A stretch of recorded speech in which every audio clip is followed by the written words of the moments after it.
මන්දාකිනියම වාසියක් නැතිව අපිව ආශ්‍රය කරන්නේ අම්මයි තාත්තයි විතරමයි. අදුරු මතක ගොඩ හින අසේ රජබු මේ කලාවේ මතමයි මගේ පාදේ මම තැබූ පදයෙන් සැන. ඉතින් හැමෝම ආසනේ තමන්ගේ කෑල්ලව ලෝකෙට පෙන්වන්න. ඔන්න අද මං මගේ කෑල්ලව පෙන්නනවා. දෙන්නේ මෙයා තමයි කෑල්ල. අම්මු එකක් දෙන්න මට. නින්දක් නෑ නුඹ ගැන මට හිතලම බින්දරුව මුළු රයම පුරා පින්නක් ඔය සිනහවේ මම ගමුණම් ලියබේ කවි කුමරිය කීරයා ඔය දිහාවේ මන් තියලා ආවේ ඇයි එපා කියදී ඔයාම හොයා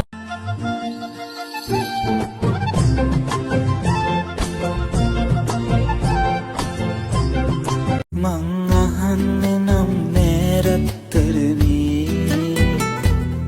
දුක තරගත්තේ කොහොමද කියලා මම දුරින් උන්නු කාලෙදි දැනු